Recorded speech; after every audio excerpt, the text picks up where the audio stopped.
Okay, this is a topic I opened myself up to about a year ago when I was looking into leeches. Hear me out on this, I'm gonna get straight to the point. How do we define a sense? Is it by what it senses, or how our brain interprets that thing? I ask because of leech eyes. An individual leech eye has a tiny, almost insignificant fraction of the photoreceptors in a human eye. It still senses light, but it doesn't form a picture. A leech can just use its eyes to detect a shadow passing over it, for example, but it doesn't really see. It has no concept of color, depth, focus, any of it, just brightness. Do you still consider this to be sight? Really, stop for a second and answer that. Because I think I do. I think I would call that sight. Much less advanced sight, sure, but it's sensing light, it's an eye, I'll call it sight. Even though the actual interpretation of that light isn't the same as in a human brain, sure, it's sight. Okay, so here's where I get serious. Because if what I just said is true, if photosensitive receptors, no matter how unadvanced, still count as a type of sight, then there is no such thing as hearing. Don't get me wrong, conversationally, sure, I'm glad hearing exists as a term, it makes sense, all good, but it doesn't make sense, because it doesn't make a sense, because we already have touch. Hearing is just super advanced touch. When you hear, you're sensing small vibrations in the air as air particles come in contact with a specific part of your body.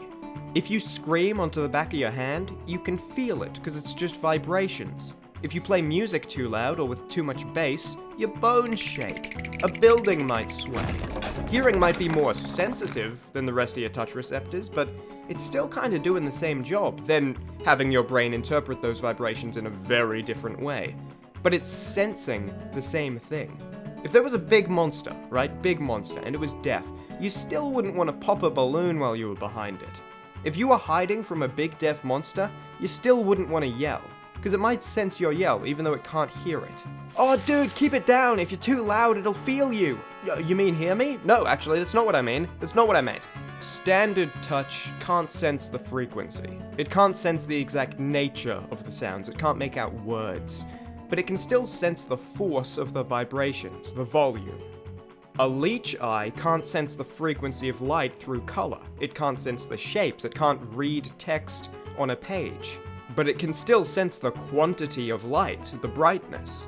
And if we say that a leech eye isn't seeing and an ear isn't feeling, then it's an interesting question of where the cutoff point should be. Because we'd all agree that a colorblind, far-sighted dog eye still sees, in the same way a human eye does. So at what point does sensing light become seeing? At what point does feeling vibrations become hearing? And don't get me wrong, I'm not like advocating for the removal of the word hearing, okay? The process in your body is very different. You got jiggling ossicles when you hear, you got a cochlea, your brain interprets it very differently to touch, massively differently. But the thing actually being interpreted is the exact same. The thing actually being sensed. For the sake of easy communicating, I'm happy to call hearing and touch two different senses. It's a distinction that makes sense.